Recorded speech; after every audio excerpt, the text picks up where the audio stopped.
Hello, thank you for joining us today. Happy to be here. Could you please state your name and your connection with Rotary?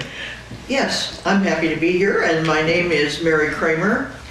I have been a Rotarian since the election of women was encouraged in the 80s, and have been a believer and a supporter and a volunteer ever since. Wow, that's just phenomenal.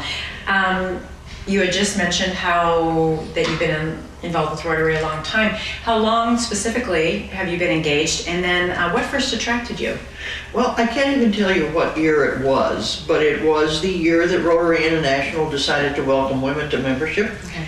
And the Des Moines Rotary Club, I was employed in the downtown area of Des Moines at the time, decided they would invite 10 women to become members all at the same time. And so I was a part of that group, and I was honored to be able to join, and among some of my, what I thought were outstanding women colleagues. And so that's kind of the beginning of it.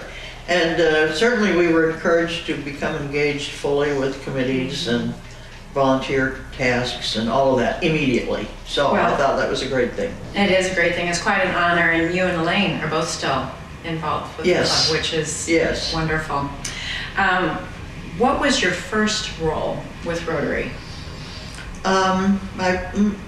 Actually, I think my first role was on the music committee, because we still sang lovely patriotic songs every week, and I played the piano. I liked those. Mm-hmm. I wish they'd bring that back. I do too. When we were in Barbados, the Rotarians there sang their national anthem at every meeting, and with great gusto, and I just love that. Mm-hmm. Maybe you can bring that back. What does being a Rotarian mean to you? Solving problems,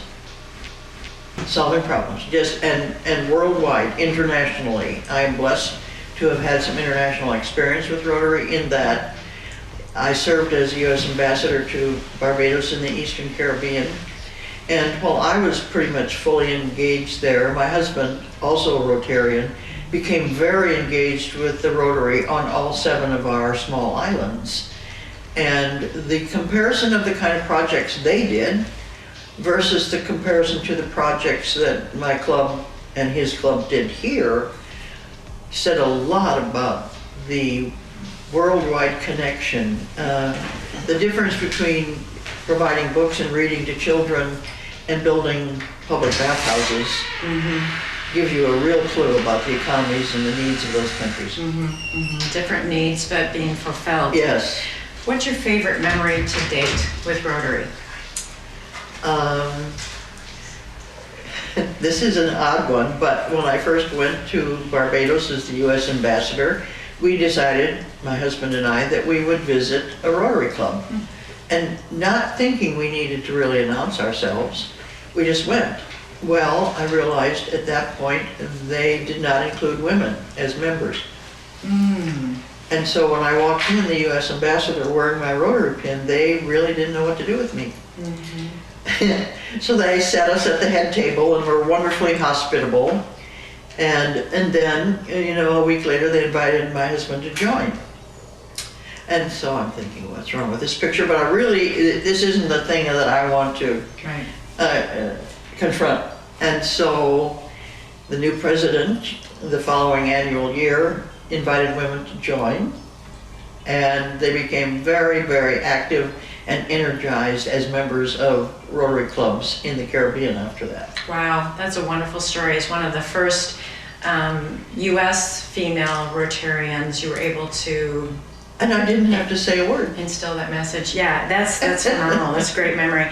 How might Rotary look different? How might the world look different without Rotary? Oh, I can't even begin to say, because I don't think we have any idea. I mean, we bought a lawnmower for the nursing home in Dominica.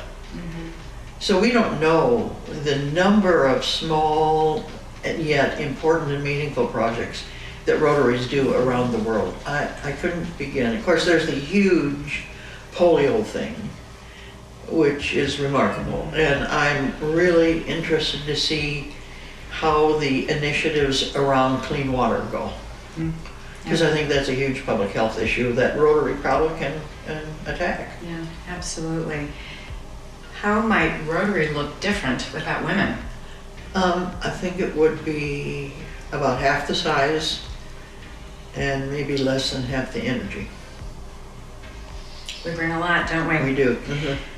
What do you think Rotary will look like in the future? I'm really pleased to see the accommodations we're making for younger people today who whose lifestyles, the changes are just kind of amazing. And the forcing a weekly commitment or having things that are fairly fixed in terms of regulation, I think we have to go the other way of that. Not that our four-way test is ever going to change, because every member can salute that and appreciate that and value that. But its educational forum is the thing that should make people want to attend.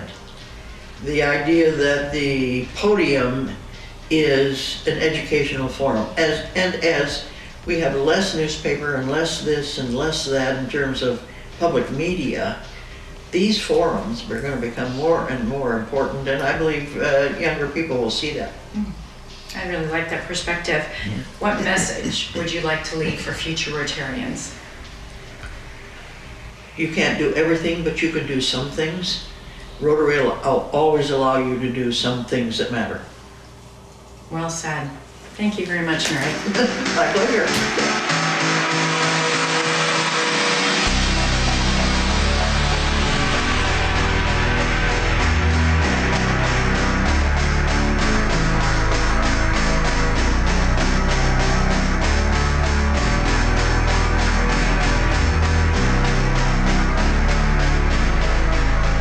I am Mary Kramer, and I am happy to be here speaking about Rotary today, tomorrow, in the future. All of us want to contribute to making the world a better place. Rotary is a unique opportunity to do that. We can all do something, even if we feel we can't do everything. So, participate.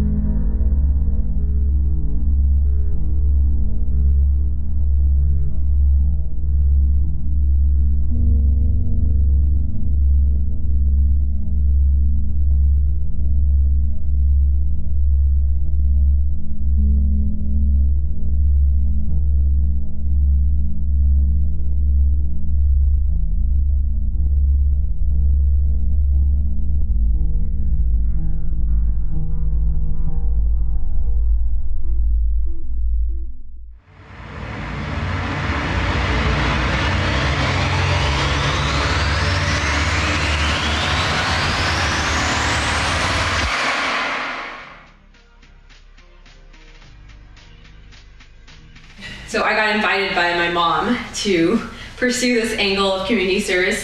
She's friends with the chair of our club, and so that's why I joined. But after I joined, I was immediately engaged in